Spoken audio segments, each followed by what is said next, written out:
Smoking causes cancer. Smoking kills. புகைப்பிடித்தல் புற்றுநோயை உண்டாக்கும் மற்றும் உயிரை கொல்லும். Consumption of alcohol is injurious to health. மது அருந்துதல் உடல்நலத்திற்கு கேடு. Subscriber Real Life Incident inspired by subscribers. இந்த சந்தாதாரர்களின் உண்மை பேசும் சம்பவம் உங்களால் உருவாக்கப்பட்டவை.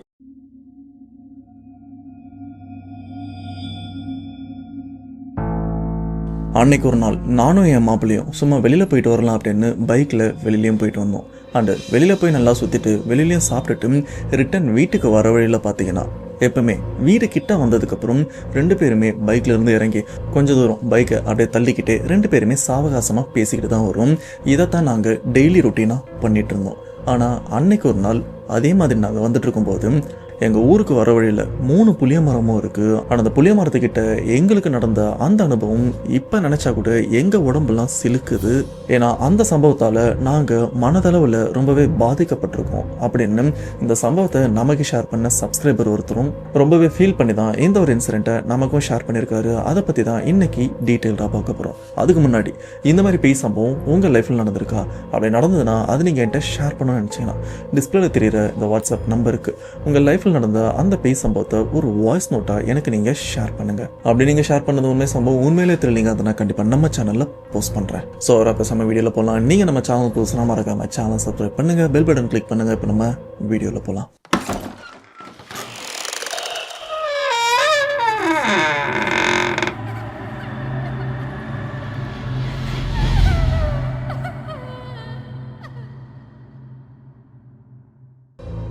இந்த உண்மை சம்பவத்தை நம்ம ஷேர் பண்ண சப்ஸ்கிரைபர் இவரோட நேம் வெற்றி. இவர் திண்டுக்கல்ல சேர்ந்தவர்.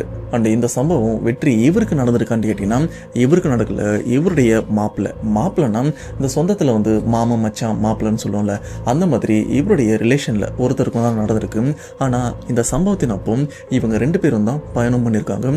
அது ஒரு இரவு பயணம். அண்ட் வெற்றி இவர் தங்கி இருக்கிற இவங்க கிராமத்துல இருந்து இவங்க சொந்தக்கார பையனான மாப்பிள்ளைன்னு சொல்லுவார்ல, அவருடைய பேர் மணி. அவங்க வீடு எங்க இருக்குன்னு பார்த்தீங்கன்னா இவங்க கிராமத்துல இருந்து 2 கிராமம் தள்ளி தான் மணி அவரோட வீடும் இருந்துட்டு இருக்கு. இது மட்டும் இல்லாம வெற்றி அண்ட் மணி இவங்க 2 பேருமே ஒரே கம்பெனில தான் வேலை செஞ்சுட்டு இருக்காங்க. இதுல மணி இவர்கிட்ட பைக் இருக்கு, வெற்றி இவர்கிட்ட பைக் இல்ல, சைக்கிள் தான் இருக்கு. இதனால வெற்றி இவர் என்ன பண்ணுவார்னா காலையில சைக்கிள்ல கிளம்பி 2 கிராமம் தள்ளி அவங்க சொந்தக்கார வீடான மணி அவங்க வீட்டுல சைக்கிள் நிறுத்திட்டு மணி அவர் கூட தான் வெற்றி இவரும் பைக்ல ஒன்னா வேலைக்கும் போவாங்க. அந்த வேலைக்கு போயிட்டு வேலையெல்லாம் பார்த்து முடிச்சுட்டு கொஞ்சம் டைம் இருந்ததுன்னா அப்படி வெளியில சுத்திட்டு நைட்டு போலதான் வீட்டுக்கு இவங்களும் ரிட்டர்ன் வருவாங்க. இதுதான் இவங்களுடைய அன்றாட வாழ்க்கையா இருந்துட்டு இருக்கு. சரியா 1 வருஷத்துக்கு முன்னாடி பார்த்தீங்கன்னா வெற்றி மணி இவங்க 2 பேருமே வாரம் ஃபுல்லா வேலைக்கும் போறாங்க. ஆனா வார கடைசியில இந்த சனி ஞாயிறு வரும்போது பார்த்தீங்கன்னா அந்த 2 நாள்ல ஒரு நாள் மட்டும் இவங்க என்ன பண்ணுவாங்கன்னா டேய் வேலைலாம் முடிஞ்சிருச்சு, இன்னைக்கு நம்ம படத்துக்கு போகலாம் அப்படின்னு சொல்லிட்டு வாரத்தில் ஒரு நாள் வெளியில் சுற்றுறது படத்துக்கு போகிறது அப்படின்னு அந்த ஒரு நாள் இவங்களுக்கு அப்படின்னு டைம் ஸ்பெண்ட் பண்ணுவாங்க. அதே மாதிரி தான் அன்னைக்கும் அந்த ஒரு சனிக்கிழமை டேய் இந்த மாதிரி ஒரு படம் வந்திருக்கு 2 பேரும் போகலாம் அப்படின்னு வெற்றி மணி இவங்க 2 பேருமே அந்த சனிக்கிழமை சாயங்காலம் 6 மணிக்கு படத்துக்கும் புக் பண்ணுறாங்க. அதுக்கேற்ற மாதிரி வெற்றி இவரும் சைக்கிள் எடுத்துட்டு அவங்க ரிலேஷன் வீட்டில் சைக்கிளை விட்டுட்டு மணி அவர் கூட பைக்கில் தேட்டருக்கும் கிளம்பி போகிறாங்க. அந்த படத்தை நல்லபடியாக பார்க்குறாங்க. படம் பார்த்தது மட்டும் இல்லாம அங்கேயே நல்லா சாப்பிட்டுட்டு அதுக்கப்புறம் தான் வீட்டுக்கும் ரிட்டர்ன் கிளம்புறாங்க. இப்படி நைட்டு 10:30 மணிக்கு மேலதான் இவங்க கிராமத்துக்கு ஆல்மோஸ்ட் கிட்டே வந்துட்டாங்க. டேய் கிராமமும் வந்துடுச்சு, வண்டியை விட்டு இறங்கு அப்படின்னு சொல்லிட்டு 2 பேருமே பைக்கை விட்டு இறங்கிடுறாங்க. நான் முன்னாடியே சொல்லியிருப்பேன், இவங்க கிராமத்துக்கிட்ட வரும்போது பைக்ல இருந்து இறங்கி கொஞ்ச தூரம் அந்த பைக்கை மாத்தி 2 பேருமே தள்ளிட்டே வருவாங்க. அப்படி தள்ளிட்டு வரதுக்கு ரீசன் வண்டியில பெட்ரோல் இல்லையா இல்ல ரிப்பேர் ஆயிடுச்சா அப்படின்னு கேட்டீங்கன்னா அப்படி எந்த பிரச்சனையுமே கிடையாது. இப்படி இந்த பைக்கை தள்ளிட்டு வரும்போது இவங்களுக்கு இன்னும் கொஞ்சம் டைம் கிடைக்கும்ல, ஸோ அந்த கேப்ல சும்மா ஏதாச்சும் ஜாலியா பேசிட்டு வரலாம் அப்படின்னு இவங்களும் அந்த பைக்கை அப்படியே தள்ளிட்டே பேசிட்டு வருவாங்க. அப்படி பேசிட்டு வரும்போது பார்த்தீங்கன்னா இவங்க கிராமத்தோட எல்லையில 3 புளிய மரமும் இருக்கும். அந்த 3 புளிய மரத்துக்கு இடைப்பட்ட தூரம் அப்படின்னு பார்த்தீங்கன்னா ஒரு 10 அடிக்கு ஒரு புளிய மரம் அப்படின்னு 10 அடி கேப்ல வந்து 3 புளிய மரமும் இருந்துட்டு இருக்கும். அந்த புளிய மரத்துக்கிட்ட யாரோ காலை நீட்டி உட்காந்துட்டு இருக்காங்க. இந்த ஒரு விஷயத்த வெற்றி மணி இவங்க 2 பேருமே பாக்குறாங்க. அப்போ இவங்க சொல்லிக்கிற விஷயம் டேய் நம்ம ஏரியாவை சேர்ந்த ஆளு மாதிரி இருக்கே அப்படின்னு இவங்களும் அந்த நபர்கிட்ட போய் பேசலாம் அப்படின்னு போறாங்க. இதுல மணி இவரும் அண்ணே என்னென்ன இந்த இடத்துல உட்காந்துட்டு இருக்கீங்க, எதனா உடம்பு முடியல அப்படின்னு கேட்க அப்போ உட்காந்துட்டு இருக்கிற அந்த நபரும் இல்லப்பா இங்கதான் நம்ம வயல் இருக்குல்ல, வயலுக்கு தண்ணி பாய்ச்சிட்டு அந்த வயலுக்கு பண்ண வேண்டிய விஷயம்லாம் பண்ணிட்டு அசதியில இங்க உட்காந்துட்டு இருக்கேன் அப்படின்னு அவரும் சொல்ல இதை கேட்ட மணி இவரும் சரிண்ணே ரொம்ப நேரம் இங்கெல்லாம் உட்காராதீங்க வாங்க நம்ம கிளம்பலாம் அப்படின்னு சொல்லிட்டு இப்போ அந்த அண்ணன் மணி வெற்றி இவங்க 3 பேருமே அந்த புளிய மரத்தை விட்டும் கிளம்புறாங்க. அப்படி கிளம்புறவங்க இந்த இடத்துல ஒன்றா அப்படி நடந்தபடி தான் வந்து இவங்களும் சாதாரணமாக பேசிட்டு அவங்க கிராமத்துக்கும் போய்கிட்டும் இருக்காங்க. இப்படி இவங்க ஊர் எல்லைக்கிட்ட நுழையும் போது பார்த்தீங்கன்னா அந்த இடத்துல ஒரு வேப்ப மரமாக இருக்கும். இந்த இடத்துல ஒரு விஷயத்த கிளியராக புரிஞ்சுங்க.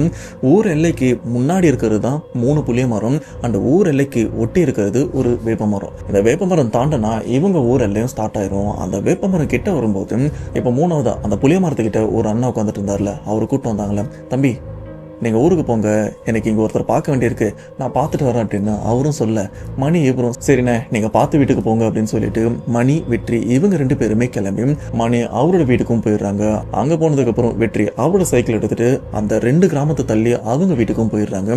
இப்படி 2 பேருமே மணி வெற்றி அவங்க வீட்டுக்கும் போயிடுறாங்க. இப்படி அந்த நாளில் எந்த பிரச்சனையும் இல்லை, அந்த இரவுலையும் எந்த பிரச்சனையுமே இல்லை. அப்படியே பொழுது விடியுது. பொழுது விடிஞ்சதுக்கப்புறம் இந்த பக்கம் வெற்றி இவர் என்ன பண்ணுறாருன்னா, சரி பொழுது விடிஞ்சிருச்சு, இன்னைக்கும் சண்டே லீவ் தானே, பேசாம நம்ம அவன் வீட்டுக்கு போயிட்டு அங்க இருந்து எங்கன்னா வெளியில சுத்தலாம் அப்படின்னு இவரும் சைக்கிள் எடுத்துட்டு அந்த 2 கிராமம் தள்ளி மணி அவரோட வீட்டுக்கும் போறாரு. வீட்டுக்கிட்ட சைக்கிளை ஓரமா பார்க் பண்ணிட்டு இப்ப வெற்றி மணி அவரோட வீட்டுக்குள்ள போய் பார்த்தா அந்த இடத்துல மணி ஆளை காணோம். எங்க அவன் போயிருக்கான், சரி வெளில பக்கத்துல என்ன போயிருப்பான், வர வரைக்கும் காத்துட்டு இருக்கலாம் அப்படின்னு இவரும் வீட்டுல உட்காந்துட்டு இருக்காரு. இப்படி அரை மணி நேரம் 1 மணி நேரம் ஆகும்போது என்ன இன்னும் ஆளை காணோம் அப்படின்னு மணி அவங்க அம்மா கிட்ட மணி எங்க போயிருக்கான் அப்படின்னு கேட்க, எப்பா அவன் இவ்வளோ நேரம் இங்கே தான் இருந்தான், நீ வரத்துக்கு ஒரு 5 நிமிஷம் முன்னாடி தான் வெளியில் பைக் எடுத்துகிட்டு போனான், கொஞ்சம் இரு வந்துடும் அப்படின்னு சொல்லும்போது வெற்றி இவரும் அவரோட ஃப்ரெண்டான மணி அவருக்காக காத்துட்டும் இருக்காரு. இப்படியே மணி கணக்கில் காத்துட்டு இருக்க, ஆனால் வெளியில் போன மணி எங்கே போனார் அப்படின்னு தெரியல. ஃபோன் பண்ணாலும் மொபைல் வீட்டில் தான் இருக்குது. சரி இவன் நமக்கு தெரிஞ்ச இடத்துக்கு எங்கன்னா தான் போயிருப்பான் அப்படின்னு சொல்லிட்டு வெற்றி இவர் என்ன பண்ணுறாருன்னா சைக்கிள் எடுத்துகிட்டு இவங்க வழக்கமாக மீட் பண்ணுற இடம் அண்டு மணி வழக்கமாக எந்தெந்த இடத்துலலாம் இருப்பாரும் அங்கெல்லாம் போய் பார்க்குறாரு. ஒருவேளை இங்கே இருப்பானோ அங்கே இருப்பானோ அப்படின்னு நிறைய இடத்துல தேடி பார்த்தாரு. ஆனால் எங்கேயுமே மணியை காணோம். இப்படி எல்லா மக்களையும் தேடி பார்த்தோம், ஆளை காணணும் போது வெற்றி இவருக்கும் ஒன்றும் புரியல, என்ன இதுப்பேன் சொல்லாமல் எங்கேயும் போக மாட்டானே அப்படின்னு அவங்க ஊர் எல்லை ஃபுல்லாக தேடிட்டு அப்படியே ஊர் எல்லையை லைட்டாக தாண்டும் போது அந்த இடத்துல 3 புளிய மரம் இருக்குல்ல, அந்த புளிய மரத்தை அப்படியே எதாச்சியாக பார்க்கும்போது அந்த இடத்துல மணியோட பைக் இருக்கிறதையும் வெற்றி பார்க்குறாரு. இது அவனோட பைக் மாதிரி இருக்கே அப்படின்னு யதார்த்தமாக தான் அந்த புளிய மரத்துக்கிட்ட போகும்போது பார்த்தீங்கன்னா அங்கே 3 புளிய மரம் இருக்குன்னு சொல்லியிருப்பேன். அதில் நடுவில் இருக்கிற அந்த புளிய மரத்துக்கிட்ட தான் இப்போ மணி இவரும் காலை விரிச்சபடி உட்காந்துட்டு இருக்காரு. அது எப்படின்னா நேற்று நைட்டு இந்த இடத்துல ஒரு நபர் உட்காந்துட்டு இருப்பார்ல, வயல் வேலையெல்லாம் முடிச்சுட்டு அசதியாக உட்காந்துட்டு இருந்தார்ல, அவரும் காலை விரிச்சபடி தான் உட்காந்துட்டு இருந்தாரு. சேம் அதே மாதிரி அதே இடத்துல தான் இப்போ மணி இவரும் உட்காந்துட்டு இருக்காரு.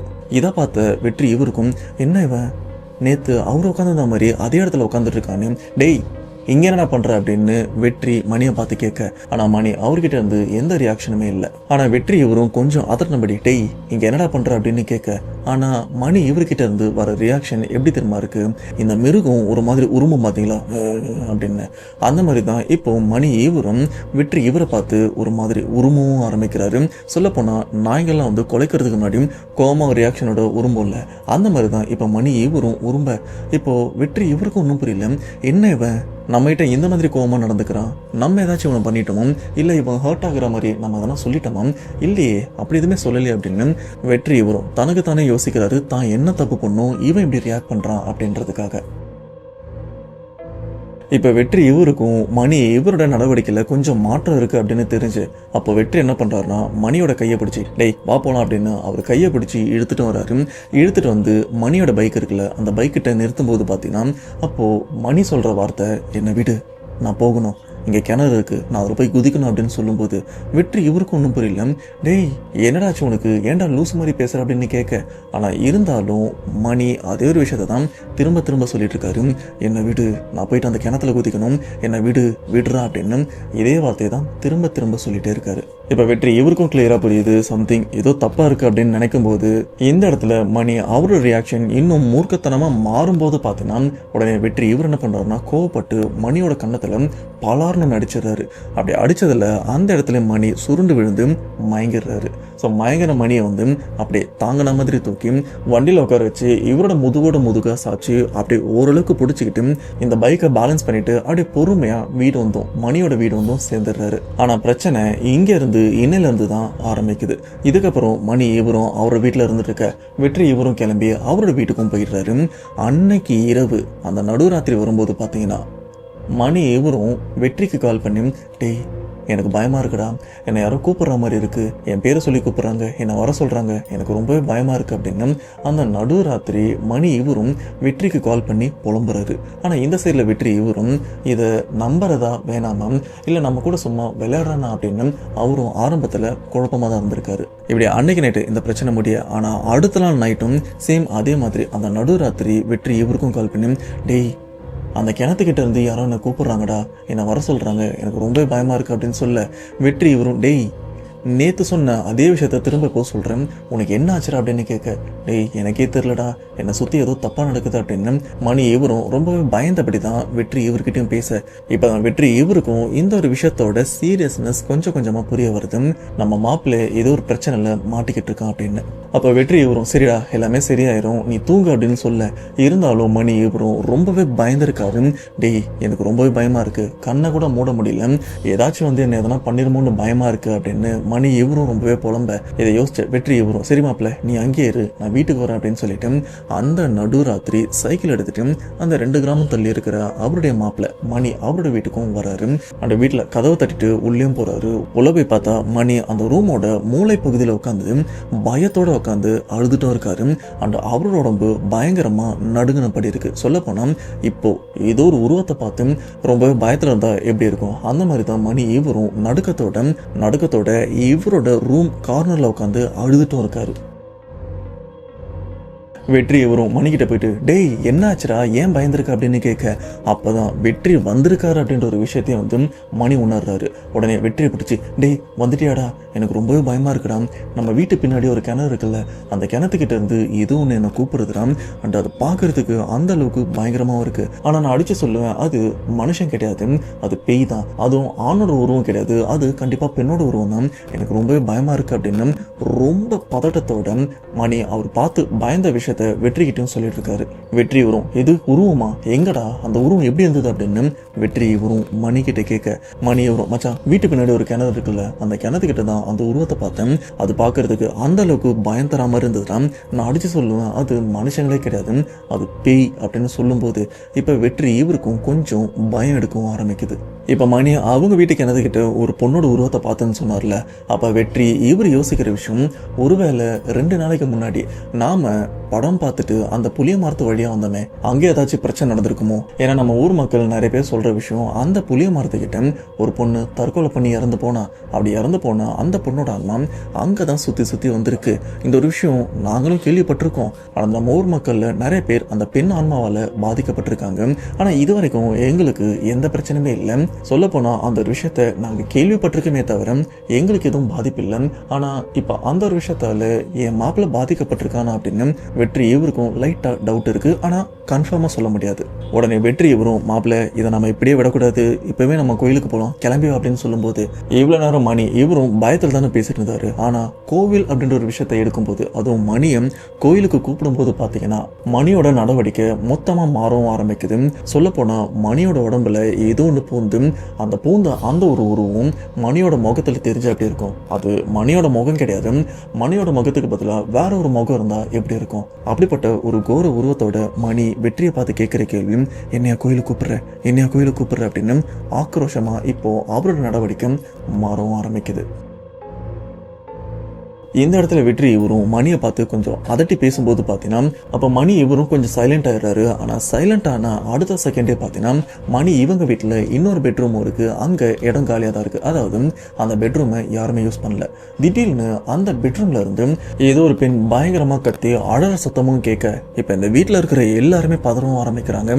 ஏன்னா இவங்க வீட்டில் பெண் பிள்ளைகள் அப்படின்னு யாருமே கிடையாது. அதுவும் அந்த அழற சத்தம் கேட்கறதுக்கு முன்னாடி அந்த ரூம்குள்ள திபுன்னு ஏதோ ஒரு பெண் ஓட்டினா மாதிரியும் அந்த ஓடி போய் அந்த ரூம்குள்ள பயங்கரமா அழற சத்தத்தை வீட்டில் இருக்கிற எல்லாருமே கவனிச்சிருக்காங்க.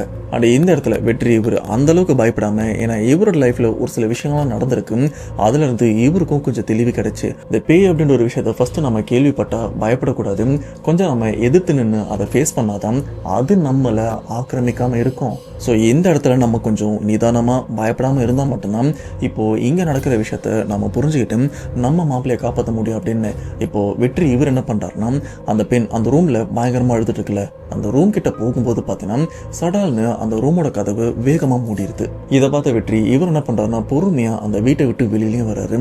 வெளியில வந்து அந்த ரூமுக்கு அந்த பக்கம் பார்த்தீங்கன்னா ஜன்னலும் இருக்கும். அந்த ஜன்னல் கதவை அப்படியே பொறுமையா திறந்து பார்க்கும்போது பார்த்தீங்கன்னா மணி இவ்வளோ நேரம் எதை பார்த்து பயந்தாரும், அதாவது அந்த கிணத்துக்கிட்ட ஒரு பெண்ணுடைய உருவம் இருக்குது அப்படின்னு சொல்லி பார்த்து பயந்து அழுதுப்பார்ல, அப்படிப்பட்ட பெண்ணுடைய உருவம் தான் இப்போ அந்த ரூம்குள்ளே உட்காந்து கதறி கதறி அழுதுட்டு இருக்கு. இதை வெற்றி இவரும் பார்த்து இவருக்கு அப்படியே கை கால்லாம் அப்படியே உடம்புலாம் சிலுத்து போகுது. இப்படி வெற்றி இவரும் ஜன்னல் வழியாக அந்த பெண்ணுடைய உருவத்தை பார்க்கும்போது அந்த பெண்ணுடைய உருவமும் அழுதபடி வெற்றி இவரையும் திரும்பி பார்த்துருக்கு. திரும்பி பார்த்தா அடுத்த செகண்டே அந்த ரூம்குள்ளே இருந்த அந்த பெண்ணுடைய உருவம் அந்த இடத்த விட்டு மறைஞ்சும் போயிருக்கு. இப்படி இந்த பெண்ணுடைய உருவம் மறைஞ்ச அடுத்த செகண்டே பார்த்தீங்கன்னா மணி இவரோட வீட்டுக்குள்ள கொஞ்சம் சலசலப்பும் ஏற்படுது. இதை நோட் பண்ண வெற்றி இவரும் ஒருவேளை வீட்டுக்குள்ள போயிடுச்சு அப்படின்ற ஒரு பயத்துல திரும்ப சுத்திட்டு வந்து வீட்டுக்குள்ளேயே வந்து பார்த்தா வெற்றி இவருக்கு ஒரு ஆச்சரியம் என்னன்னா, இவ்வளவு நேரம் மணி இவரும் பயந்தபடி அப்படி உடம்பு நடுக்கத்தோட அழுதுட்டு தானே அந்த வீட்டுக்குள்ள இருந்தாரு. ஆனா இப்போ எதுவுமே நடக்காத மாதிரி ரொம்பவே சகஜமா அவங்க அம்மாயிட்ட சிரிச்சபடி பேசிட்டு இருக்காரு. இதை பார்க்கும்போது வெற்றி இவருக்கும் டேய் என்னடா நடக்குது இங்க அப்படின்ற மாதிரி அப்படி குழம்பி போயிருக்காரு. இப்ப வெற்றி இவரும் மணியை பார்த்து டேய் வெளிலவா அப்படின்னு மணி அவரை வீட்டை விட்டு வெளியும் கூட்டு போறாரு. அந்த வெளில கூட்டு போயிட்டு கொஞ்சம் தூரம் அப்படியே வெளியில் நடக்க வச்சும் கூட்டு போறாரு. ஆனா இந்த இடத்துல வெற்றி அவரும் அவரை கோயிலுக்கு கூட்டு போறேன் அப்படின்ற மாதிரிலாம் சொல்ல வா வெளில போலாம் அப்படின்னு சொல்லி தான் மணி அவரையும் வெளில கூட்டு போயிட்டு என்னாச்சு உனக்கு என்ன பிரச்சனை அப்படின்ற மாதிரி பேச்சு போட்டுட்டே போறாரு. ஆனா இந்த சைட்ல மணி இவரும் எதுவுமே நடக்காத மாதிரி நார்மலா ரியாக்ட் பண்ண அப்ப வெற்றி இவருக்கு தெரியும் அந்த ஏரியால ஒரு பகவதி அம்மன் கோவிலும் இருக்கு, அந்த இடத்துல எப்பவுமே ஆட்கள் இருந்துட்டே இருப்பாங்க, அங்க போயிடலாம் அப்படின்னு சொல்லிட்டு அப்படியே பேசிக்கிட்டே அந்த இடத்துக்கும் போயிட்டேன். இப்போ ஆல்மோஸ்ட் அந்த கோயில்கிட்ட போயிடுறாங்க. கோயில்கிட்ட போனதுக்கு அப்புறம் வெற்றி இவரும் டேய் உள்ளவா கோயிலுக்கு போகணும் அப்படின்னு சொல்ல, ஆனால் மணி இவரும் அதெல்லாம் என்னால் வர முடியாது, என்னதுக்கு இங்கே கூப்பிட்டு வந்தா அப்படின்னு மறுபடியும் மூர்க்கத்தனமாக நடந்துக்க. ஆனால் வெற்றி இவரும் மணியோட கையை பிடிச்சி அந்த கோயிலுக்குள்ளே இழுத்து உள்ள தள்ளலாம்னு முயற்சி பண்ணுறாரு. ஆனால் முடியல. இது மட்டும் இல்லாமல் மணி இவரும் இந்த இடத்துல மணி அவருடைய குரலில் பேசலை, அதாவது அவனுடைய குரலில் பேசலை, அதுக்கு மாறாக பார்த்தீங்கன்னா ஒரு பெண்ணுடைய குரலில். இப்படி பெண்ணுடைய குரலில் பேசும்போது வெற்றி இவருக்கும் ஒன்றும் புரியல. டேய் எப்படா நீ ஒரு பொண்ணோட குரலில் பேசி பழகணும் அப்படின்ற மாதிரி இவரும் யோசிக்க. அதுக்கப்புறம் தான் வெற்றி இவருக்கும் புரியுது, ஆமா நம்ம அந்த இடத்துல பார்த்தது ஒரு பெண்ணுடைய உருவம் தான், மறுபடியும் அந்த உருவம் நம்ம மாப்பிள்ளைய வந்து ஆக்கிரமிச்சிருக்கு, அதாவது அந்த பேய் இவனை பிடிச்சிருக்கு, இவனை நாம எப்படியாச்சும் இந்த கோயிலுக்குள்ள கூட்டு போயிடணும் அப்படின்னு அக்கம் பக்கத்துல ஆட்கள் இருக்கிறத நோட் பண்ணி சத்தம் போட்டு எல்லாருமே இப்ப மணி இவரை குண்டு கட்டா பிடிச்சும் அந்த கோயிலுக்குள்ளேயும் இழுத்துட்டு போயிடுறாங்க. ஆனால் இந்த இடத்துல அந்த கோவிலில் இருக்கிற பூசாரியும் மணி இவரை பார்த்துட்டு அதெல்லாம் ஒன்றும் இல்லைப்பா சும்மா காத்துக்கிறப்போட சேஷ்டை தான் ஒன்றும் இல்லை அப்படின்னு சொல்லிட்டு மந்திரிச்சு கையில் ஏதோ கட்டி வீட்டுக்கும் அனுப்பி விட்டுறாங்க.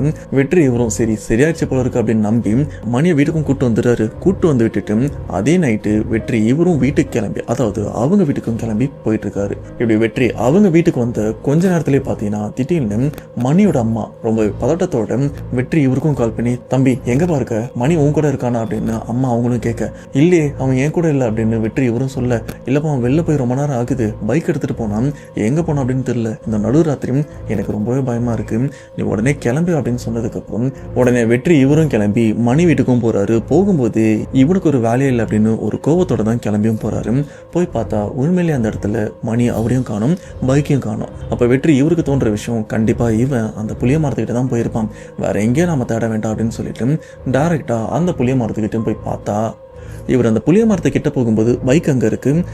இவன் எங்கே ஆளை காணும் அப்படின்னு தேடும்போது அந்த புளிய மரத்துக்கு கொஞ்சம் பக்கத்தில் பார்த்தீங்கன்னா ஒரு கிணறும் இருக்குது. சொல்லப்போனால் அது ஒரு பாழடைஞ்ச கிணறு. அந்த கிணத்துக்கிட்ட யாரோ நிற்கிற மாதிரியா இருக்கு, ஆனால் உண்மையிலே மணிதானா அப்படின்னு வெற்றி இவருக்கும் தெரியல. ரொம்பவே வேகமாக இந்த புளிய மரத்துக்கிட்ட வந்ததுக்கு அப்புறம் தான் தெரியுது அந்த கிணத்துக்கிட்ட நிற்கிறது மணி இவன் தான் அப்படின்னு. சைக்கிள் ஓரமாக தள்ளிட்டு இவரும் வேகமாக ஓடி மணியை பிடிக்கிறதுக்குள்ள பார்த்தீங்கன்னா அந்த ஒரு செகண்டுக்குள்ள மணி இவரும் எகிரி அந்த கிணத்துக்குள்ள குதிச்சிடுறாரு. இந்த இடத்துல வெற்றி இவர்கிட்ட டார்ச் லைட்டும் இருக்குது, ஏன்னா இவர் சைக்கிளில் தானே வராரு. ஸோ நைட் டைமில் வரும்போது டார்ச் லைட் இருந்ததுன்னா வழியில் ஈஸியாக வந்துடலாம் அப்படின்னு டார்ச் லைட்டும் எடுத்துகிட்டு வந்திருக்காரு. இப்போது அந்த கிணத்துல டார்ச் லைட் அடித்து பார்த்தா கிணத்துல தண்ணிலாம் இருக்குது. ஆனால் அந்த கிணத்துல விழுந்த மணி இவரும் அந்த கிணத்துல அந்த தண்ணியில் தத்தளிச்சிட்டும் இருக்காரு. தண்ணியில் விழுந்ததுக்கப்புறம் மணி அவருக்கும் ஓரளவுக்கு தெளிவு வந்திருக்கு போல இருக்கு. அப்படியே தத்தளிச்சு பாறை பக்கம் வரலான்னு முயற்சி பண்ணும்போது பார்த்தீங்கன்னா அந்த கிணத்துல வெற்றி இவர் ஒரு விஷயத்த நோட் பண்றாரு. அது என்னன்னா அந்த கிணத்துல ஒருத்தர் இல்லை 2 பேர் இருக்காங்க அப்படின்னு. சரிப்பா மணி இவர் விழுந்தாரு, ரெண்டாவது ஆள் யாருன்னு கேட்டீங்கன்னா அந்த வீட்டுக்குள்ள ஒரு பெண்ணுடைய உருவத்தை பார்த்துருப்பாங்கல்ல, அந்த பெண்ணுடைய உருவம் தான் இப்போ அந்த கிணத்துக்குள்ள இருந்து மணி இவர் அந்த தண்ணியில அப்படி மேலே வர முயற்சி பண்ணும்போது அந்த உருவமும் மணி அவரை பிடிச்சி அந்த தண்ணிக்குள்ள முக்கி கொல்றதுக்கும் முயற்சி பண்ணிட்டு இருக்கு. இப்ப கரை மேல இருக்கிற வெற்றி இவருக்கும் என்ன பண்றதுன்னு தெரியல. ஏன்னா இவருக்கும் கிணத்துல குதிக்கிறதுக்கு கொஞ்சம் பயம் இருக்கு. ஏன்னா இவரும் உள்ள குதிச்சிட்டாருன்னா நிலைமை இன்னும் மோசமாயிருமே அப்படின்னு யோசிச்சுட்டு இருக்கும்போது பார்த்தீங்கன்னா இவங்களுடைய நல்ல நேரமா என்னன்னு தெரியல, அந்த பக்கம் அந்த பகவதி அம்மன் கோவிலோட பூசாரியும் எதர்ச்சியா அந்த பக்கம் தான் வந்துட்டு இருக்காரு. இதை நோட் பண்ண வெற்றி இவரும் ஓடி போயிட்டு அந்த பூசாரியை கூப்பிட்டு வந்து நடந்த விஷயத்த கண்கூட காட்டும் போது பார்த்தீங்கன்னா அப்ப அந்த பூசாரி அவர் கையில மந்திரிச்ச திருநீர்லாம் இருக்கு. அந்த இடத்துல சில மந்திரங்கள்லாம் சொல்லி அந்த திருநீரை அந்த கிணத்துலயும் சரி அந்த கிணத்து பக்கமும் அப்படி தூவி விடுறாங்க. அப்படி தூவி விட்டு கொஞ்ச நேரத்திலே பார்த்தீங்கன்னா அந்த கிணத்துல இவ்வளவு நேரம் ஒரு அட்டோடி நடந்துட்டு இருந்ததுல அது எல்லாமே அடங்கி அப்படியே அந்த இடம் ஒரு நிசத்தமான அமைதி ஏற்படுது. ஆனா இங்க ஒரு பிரச்சனைன்னு பார்த்தீங்கன்னா இவ்வளவு நேரம் உயிருக்கு தத்தளிச்சுட்டு இருந்த மணி இவரும் அந்த இடத்துல தண்ணிக்குள்ள முங்கிட்டாரு. மயங்கிட்டாரா இல்லை என்னன்னு தெரியல. ஆனா தண்ணிக்கு மேல அவரே நடமாட்டோம் இவங்களால பார்க்க முடியல. அப்ப அந்த வழியா ஊருக்கு திரும்பிட்டு இருந்த ஒரு சில பேர்கிட்ட உதவி கேட்டு அவங்களுக்கும் நீச்சல் தெரிஞ்சிருக்கு. கிணத்துல எகிரி குதிச்சு தண்ணிக்குள்ள முங்கி இருக்கிற மணி இவரையும் தேடுறாங்க. கடைசியா மணி இவரும் கிடைச்சிடறாரு. இப்படி கஷ்டப்பட்டு கிணத்துல இருந்து வெளியிலும் கொண்டு வந்துடுறாங்க. மணி இவருக்கு உயிர் இருக்கு, ஆனா நிறைய தண்ணி குடிச்சிருக்காரு. ஆனா மணி அவரை காப்பாத்திடுறாங்க. இப்படி மணி இவர் முடிச்ச உடனே வெற்றி இவர் கேட்கிற விஷயம், டேய் உனக்கு என்னடா ஆச்சு அப்படின்னு கேட்கும்போது இந்த இடத்துல மணி சொல்ற அந்த ஒரு விஷயம் கொஞ்சம் ஷாக்கிங்காக தான் இருக்கு. அது என்னன்னா இப்ப மணி இவரு ரொம்பவே இன்னசென்ட்டா பேசுறாரு. அது என்னன்னா மணி சொல்ற விஷயம், டேய் நான் வீட்டில் நல்லா தூங்கிட்டு இருந்தேன், திடீர்னு முழிப்பு வந்தது, கண்ணை முழிச்சு பார்க்கும்போது யாரோ ஒருத்தவங்க தரன்னு என் கையை பிடிச்சி இவ்வளோ தூரம் இந்த கிணறு வரைக்கும் என்னையும் இழுத்துட்டு வந்த மாதிரியும் இருந்தது. அந்த இழுத்துட்டு வந்து இந்த கிணத்துக்குள்ள என்னையும் தள்ளி விட்டுட்டாங்கடா அப்படின்னு சொல்லும்போது இதை விட்டு இவருக்கு எப்படி எடுத்துக்கிறதுன்னு தெரியல. ஏன்னா உண்மையிலேயே மணி இவரை தரன்னு இழுத்துட்டு வந்திருந்தாருன்னா மணியோட பைக்கு இங்கே எப்படி வந்திருக்கும், அப்பனா அந்த ஆன்மா இவனை பொசஸ் பண்ணி இவனை கண்ட்ரோல் பண்ணி இந்த இடத்துக்கும் கொண்டு வந்திருக்கு. அதுதான் மேபி இவனுக்கு இந்த மாதிரி தோணிருக்கு அப்படின்னு வெற்றி இவரும் ஓரளவுக்கு புரிஞ்சுக்கிறாரு.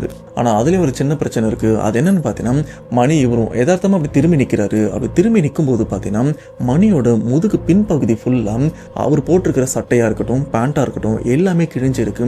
அண்ட் அவருடைய முதுகு பகுதியில நிறைய அடிபட்டிருக்கு. சொல்ல போனா ஒருத்தனை தரையில கட்டி அப்படி இழுத்துட்டு வந்தா அவங்க முதுகு எந்த அளவுக்கு பாதிக்கப்படும், அந்த மாதிரி தான் இப்போ மணியோட முதுகும் இருக்க. இப்ப வெற்றி இவர் யோசிக்கிற விஷயம், அப்ப நம்ம கணிச்சது பொய்யா, உண்மையிலே இவனை ஏதோ இழுத்துட்டு தான் வந்திருக்கு அப்படின்னு இப்போ இன்னமும் குழம்பி போறாரு.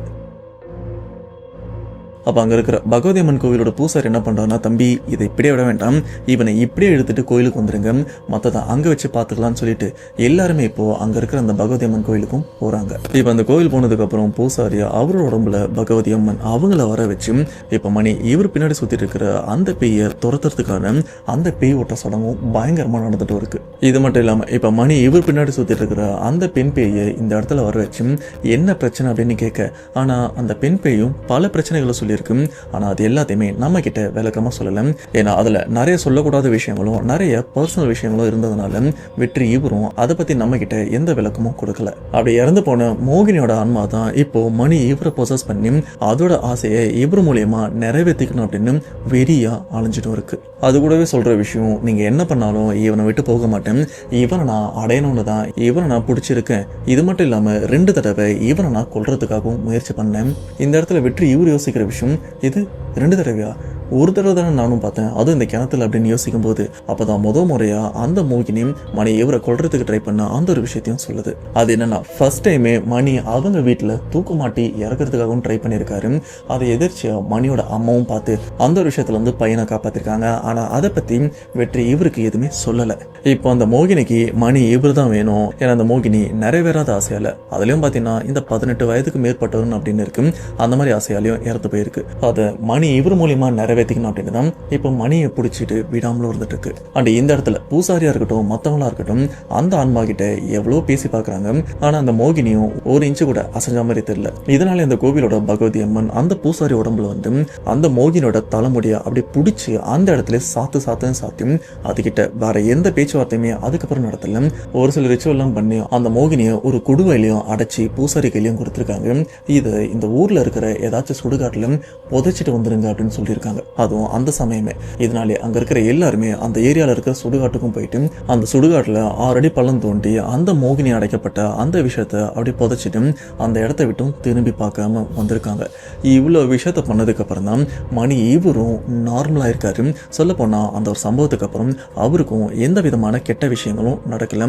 ஆனா ஸ்டில் இந்த விஷயம் நடந்து 1 வருஷம் ஆகுது.